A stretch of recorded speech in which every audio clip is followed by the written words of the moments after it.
주님을 아는 것이 우리의 힘입니다. 한 주간도 평안하셨습니까?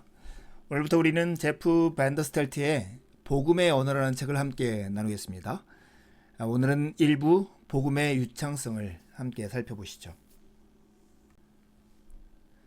이 책은 총 5부로 되어 있습니다. 1부에서는 우리가 복음에 유창해져야 한다 하는 말을 하는 거고요.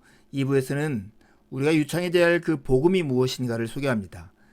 그리고 3부, 4부, 5부는 그 복음을 우리 안에 그리고 우리와 함께 그리고 타인에게 전할 때 어떻게 전해야 하는가 하는 것을 우리에게 소개합니다.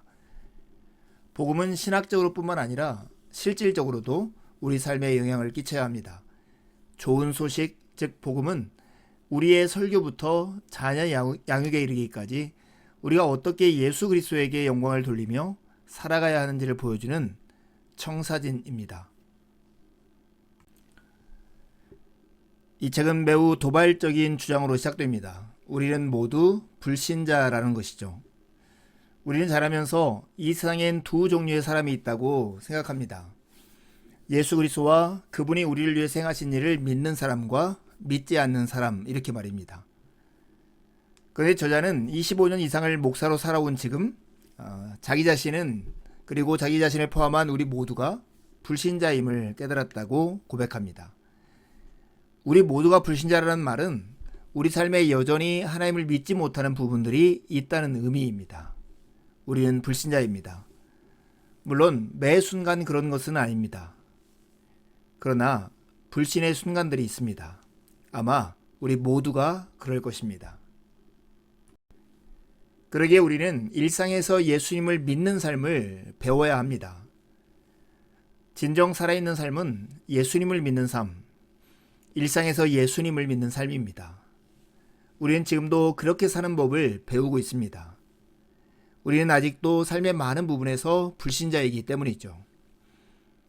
하지만 계속 이렇게 살고 싶지는 않지 않습니까? 우리는 우리의 삶의 모든 영역이 예수님에 대한 믿음의 흔적으로 채워지기를 원합니다. 하나님께서 예수님을 모든 것의 중심에 두신 이유는 모든 만물이 예수님을 통하여 창조되었고 또한 그것이 예수 안에서 지속되기 때문입니다. 하나님은 당신을 불신에서 구원하셔서 성화시키기를 원하십니다. 성화란 다른 것이 아니라 예수님을 믿음으로써 그분을 더욱 닮아가는 것입니다. 사람은 자기가 믿는 것을 닮아가죠. 그러므로 예수님을 닮아가려면 삶의 모든 부분에서 예수님을 믿어야 합니다. 성화란 예수님을 믿지 못하는 삶에서 일상 가운데 예수님을 온전히 믿는 삶으로의 전환입니다. 우리는 복음에 유창한 사람이 되어야 합니다. 우리는 모두 매일 혹은 때때로 보이지 않는 적에게서 공격을 받죠. 유혹에 흔들리고 속임수에 넘어갑니다. 어렸을 때 들었던 폭력적인 말이 마음 가운데 되풀이되면서 심령의 생명을 앗아갑니다. 우린 현재의 삶을 바라보며 더 나은 삶을 갈망합니다. 그리고 앞이 내다 보이지 않는 미래를 바라보며 하나님 없이 불안과 염려, 두려움이 가득한 삶을 살아갑니다. 우리는 믿지 못하고 소망을 갖지 못하고 하나님의 말씀과 행하심을 믿지 못할 이유가 너무나 많습니다. 그래서 우리에게는 도움이 필요합니다. 우리는 복음이 필요하고 복음에 유창한 사람이 되어야 합니다. 복음을 삶의 모든 방면에 적용시키는 방법을 알아야 합니다. 다시 말해, 우리는 예수님에 대한 진리를 우리의 삶의 어려움과 일상에 적용하는 법을 알아야 합니다. 우리의 유일한 소망이 예수 그리스도의 복음이라고 우리는 믿습니다. 그리고 그 복음을 날마다 서로의 삶에 선포하는 공동체가 우리에게 필요하다는 것도 우리는 알고 있습니다. 예수님은 수단이 아니라 답이십니다. 하나님의 뜻은 예수 그리스도를 통해 그분과의 관계가 회복된 모든 자들이 점점 더 성숙해지는 것입니다. 성숙이란 그리스도를 닮아가는 것이죠. 완벽한 인간이셨던 예수님은 우리의 표상이십니다. 성숙한 그리스도인이란 생각과 태도, 감정과 행실 모두 예수님을 닮은 사람입니다. 우리가 성숙해지는 가장 좋은 방법 중 하나는 사랑 안에서 서로에게 진리를 말하는 것입니다. 흔히 사람들은 사랑 안에서 진리를 말하는 것이 듣기 힘든 말을 사랑하는 마음으로 하는 것이라고 착각합니다. 그러나 바울은 진리는 예수 안에 있다라고 말합니다. 바울이 말한 사랑 안에서 진리를 말한다는 것을 다른 말로 하면 서로에게 예수님에 대한 진실을 말하는 것입니다. 즉 서로에게 복음을 말하는 것이죠. 어떤 경우에도 우리가 예수님을 주지 않는다면 우리는 누구에인가 제대로 된 것을 주지 못하고 있는 것입니다. 우리는 너무 자주 사람들의 질문에 대한 답이나 문제에 대한 해결책으로 예수님이 아닌 다른 것을 주려고 합니다.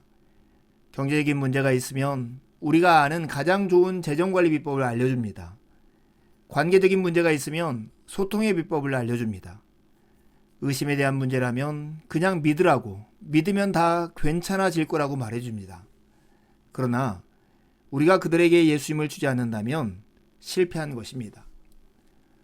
때로 우리는 그들에게 성경 읽기나 기도를 권하기도 하죠.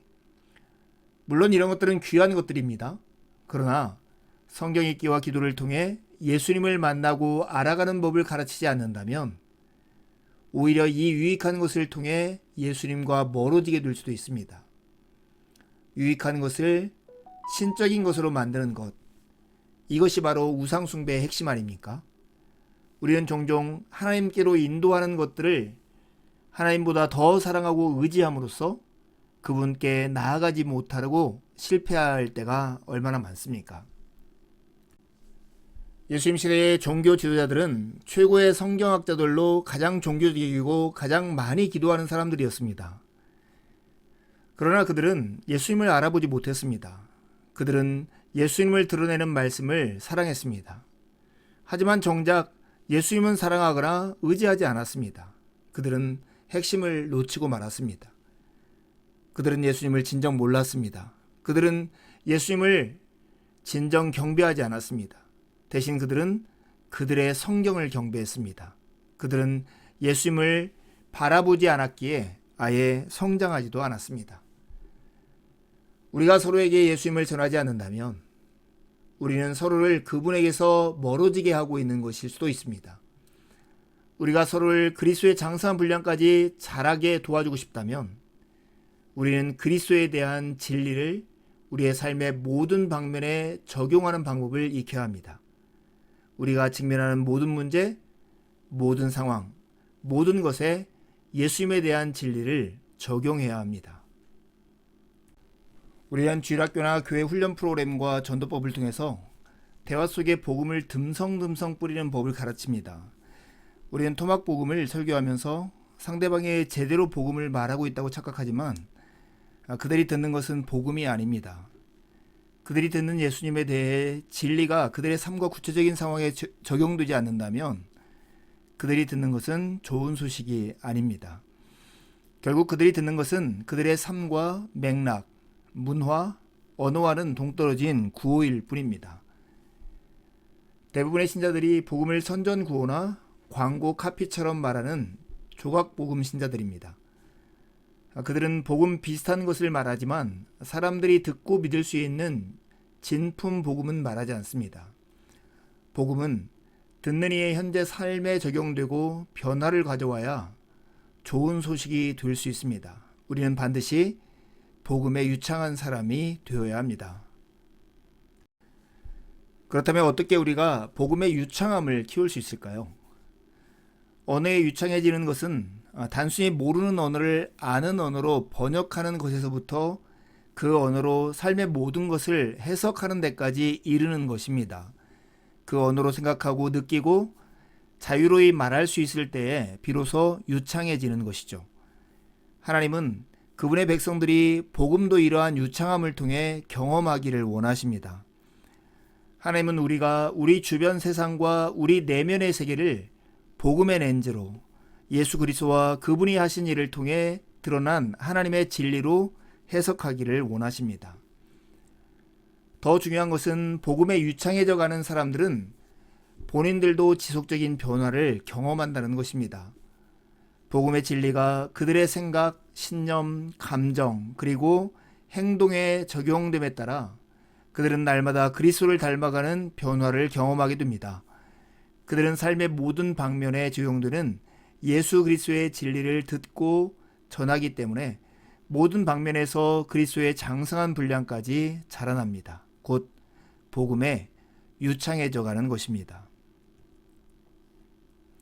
그러니 복음에 푹 빠지십시오. 복음에 유창해질 수 있는 유일한 길은 복음을 말하는 문화 속에 완전히 빠지는 것입니다. 물론 언어를 배울 때 기본적인 문법, 어휘, 문장 구조를 익혀야 하는 것처럼 복음의 기초도 체계적인 훈련을 통해 배워야 합니다. 언어를 익히려면 그 언어를 끊임없이 사용하는 공동체에 속해 있어야 하듯 복음에 유창해지려면 어디서 무엇을 하든지 어떤 상황 가운데 있든지 예수 그리스도와 그분에 대한 진리를 말하는 복음에 포화된 사람들 가운데 속해 있어야 합니다. 복음의 유창성은 여러분 안에서 시작되고 공동체 안에서 변화를 일으키며 예수님에 대한 소식을 들어야 하는 세상을 향해 표현되는 것입니다. 복음 안에서의 성장은 모일 때마다 복음을 선포하고 예수님에 대한 좋은 소식을 나누는 사람들이 있는 교회를 통해서 일어납니다. 복음에 푹 빠지십시오. 그러면 복음에 유창해질 것입니다. 이제 두 가지 질문을 하고 마치려 합니다. 복음에 유창하다는 말은 무슨 뜻입니까? 왜 우리는 복음에 유창해져야 할까요? 두 번째 질문입니다. 복음에 유창한 사람이 되기 위해 우리는 어떻게 해야 할까요? 남은 한 주도 주님의 은혜를 의지해 살고 복된 주일에 함께 만나 기쁨으로 우리 하나님을 예배하시죠. 감사합니다.